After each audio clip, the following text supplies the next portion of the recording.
nine, eight, seven, six, five, four, three, two, one, zero.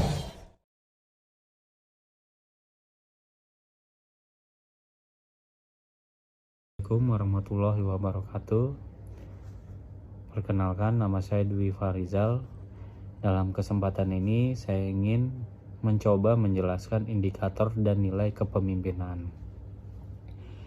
Adapun yang pertama, pemimpin harus memiliki sejumlah sifat-sifat utama agar kepemimpinannya dapat efektif dan efisien untuk mencapai tujuan yang telah ditentukan. Pemimpin harus memiliki sejumlah nilai kepemimpinan dalam mengendalikan suatu organisasi. Pimpinan juga dapat menggunakan KPI untuk mengukur kinerja pegawai. KPI itu sendiri adalah Key Performance Indicator. Kinerja pegawai dapat diukur setahun sekali, dan KPI dapat berhasil dengan penerapan sejumlah syarat. Adapun definisi, nilai kepemimpinan adalah sifat-sifat utama yang harus dimiliki oleh seorang pemimpin agar kepemimpinannya dapat efektif dan efisien untuk mencapai tujuan yang telah ditentukan. KPI atau Key Performance itu sendiri, Key Performance Indicator adalah indikator yang memberikan informasi sejauh mana kita telah berhasil mewujudkan target kerja yang telah ditetapkan dengan ketentuan sebagai berikut. Sebagai contoh, dalam instansi saya sendiri itu sudah ada yang namanya SIMPEK atau sistem kepegawaian, yang dimana di situ terlihat kinerja yang telah kita lakukan selama setahun.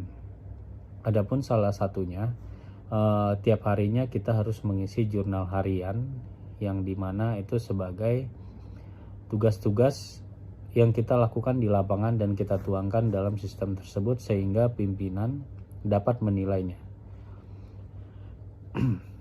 Kemudian ada nilai-nilai kepemimpinan. Nilai kepemimpinan itu sendiri adalah sejumlah sifat-sifat utama yang harus dimiliki oleh seorang pemimpin agar kepemimpinannya dapat efektif dan efisien untuk mencapai tujuan yang telah ditentukan. Beberapa nilai kepemimpinan itu antara lain, satu, pemimpin harus memiliki integritas dan moralitas, di mana integritas menyangkut mutu, sifat, dan keadaan yang menunjukkan kesatuan yang utuh sehingga memiliki potensi dan kemampuan yang memancarkan kewibawaan dan kejujuran. Kemudian moralitas yaitu akhlak, budi pekerti, dan ajaran tentang baik atau buruknya seorang pemimpin. Kemudian pemimpin wajib mempunyai tanggung jawab. Ini adalah poin kedua, tanggung jawab, di mana pemimpin harus bertanggung jawab atas apapun yang dia lakukan, baik dalam hal kecil maupun hal besar dalam pekerjaan. Juga bertanggung jawab terhadap bawahan-bawahan yang dipimpinnya. Yang ketiga, pemimpin harus memiliki visi, di mana visi sendiri adalah arah kemana organisasi dan orang-orang yang dipimpin akan dibawa oleh pemimpin itu sendiri. Kemudian yang keempat, kebijaksanaan. Tentunya kepemimpinan harus memiliki kebijaksanaan, yaitu pemimpin yang kearifan seorang pemimpin dalam memutuskan sesuatu sehingga keputusannya adil dan bijaksana. Kebijaksanaan memiliki makna lebih dari kepandaian atau kecerdasan, di mana kebijaksanaan itu sendiri seperti contoh keputusan yang tidak memandang apapun terhadap bawahannya, baik itu bawahannya yang mungkin bekerja tidak baik ataupun yang sudah bekerja baik. Kemudian keteladanan. Yang kelima, keteladanan. Keteladanan seorang pemimpin adalah sikap atau tingkah laku yang menjadi contoh bagi orang-orang yang dipimpinnya. Tentunya memang setiap pemimpin itu seyogyanya harus memang menjadi contoh bagi bawahannya, baik dalam sikap, performance, maupun intelektualnya. Yang keenam, menjaga kehormatan. Seorang pemimpin wajib menjaga kehormatan dengan tidak melakukan perbuatan tercela karena semua perbuatannya itu tadi yang saya bilang menjadi contoh bagi bawahan dan orang-orang yang dipimpinnya. Kemudian beriman kepada Tuhan Yang Maha Esa. Tentu seorang pemimpin ya memang harus memiliki agama yang bagus, beriman bahwa tidak dipungkiri kepemimpinan itu sendiri adalah kesuksesan yang tidak terlepas dari kuasa Tuhan. Kemudian pemimpin harus memiliki kemampuan berkomunikasi. Antara pemimpin dan yang dipimpin terdapat suatu ikatan kuat sebagai suatu keutuhan dan memiliki ketergantungan satu sama lain. Kemudian yang terakhir, pemimpin harus mempunyai komitmen. Komitmen yaitu dalam meningkatkan kualitas SDM, peningkatan kinerja ataupun target kerja dalam pekerjaan yang ia pimpin. Kemudian ada penerapan Key Performance Indicator atau KPI. Pengelolaan kinerja pegawai melalui sistem KPI memberikan sejumlah manfaat positif bagi perusahaan, diantaranya adalah mungkin bukan di perusahaan ya, kalau lebih tepatnya di tempat saya itu ya seperti instansi di ASN atau pegawai negeri sipil, yaitu kinerja setiap pegawai dapat dievaluasi secara lebih objektif dan terukur, sehingga dapat mengurangi unsur subjektivitas yang sering terjadi dalam proses penilaian kinerja pegawai. Yang kedua, setiap pegawai juga menjadi lebih paham mengenai hasil kerja yang diharapkan darinya. Hal ini akan mendorong pegawai bekerja lebih optimal untuk mencapai target kinerja yang telah ditetapkan. Yang ketiga, proses pembinaan kinerja pegawai dapat dilakukan secara lebih transparan dan sistematis. Yang keempat, dapat dijadikan dasar untuk pemberian reward dan punishment pegawai. Dengan demikian, pegawai yang kinerjanya lebih bagus akan mendapatkan reward, sebaiknya yang kinerjanya kurang baik akan mendapat punishment. Key Performance Indicator merupakan indikator yang memberikan informasi sejauh mana kita telah berhasil mewujudkan target kerja yang telah ditetapkan dengan ketentuan sebagai berikut.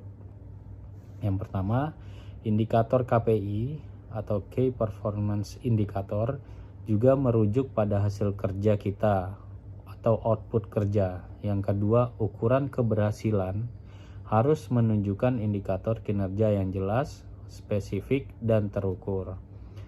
Yang ketiga, ukuran keberhasilan harus dinyatakan secara eksplisit dan rinci, sehingga menjadi jelas apa yang diukur. Yang keempat, biaya untuk mengidentifikasi dan memonitor ukuran keberhasilan sebaiknya tidak melebihi nilai yang akan diketahui dari pengukuran tersebut. 4. Peran pimpinan dalam penerapan KPI. Key Performance Indicator. Yang pertama, secara periodik atau setahun sekali, nilai KPI dihitung oleh pegawai dan atasannya dalam pengisian tabel Key Performance Indicator. Pegawai dan atasan harus memberikan tanda tangan persetujuan pada kolom yang sudah ada di lembar penilaian. Nah, ini dalam ASN terutama di Kemenkumham itu mungkin beberapa rekan-rekan tahu bahwa adanya sistem simpak itu sendiri seperti yang dijelaskan oleh poin-poin tadi, persis yang sudah dilakukan oleh ASN dan atau PNS untuk sistem kerja yang sekarang saat ini. Selain itu, dalam proses pengisian itu peran aktif dari para atasan sangat diharapkan sehingga proses pengembangan kinerja dapat berjalan dengan optimal. Diharapkan agar atasan melakukan pertemuan secara periodik dan mengumpulkan semua anak buahnya untuk membahas pencapaian Key Performance Indicator dari masing-masing staf. Terus kemudian pengelolaan kinerja SDM merupakan salah satu faktor terpenting dalam kemajuan bisnis perusahaan. Diharapkan sistem Key Performance Indicator yang diterapkan akan mampu mendorong kinerja pegawai secara berkesinambungan pada gilirannya. Hal ini juga akan ikut membantu peningkatan kinerja bisnis perusahaan atau instansi secara berkelanjutan. Baik, saat ini hanya itu yang bisa saya sampaikan. Semoga dapat membantu, karena di sini pun saya meminta maaf sebesar-besarnya, baru pertama kali untuk membuat video dan melakukan penjelasan terkait indikator dan nilai kepemimpinan. Lebih dan kurangnya saya mohon dimaafkan. Semoga semua dalam keadaan sehat walafiat. Assalamualaikum warahmatullahi wabarakatuh.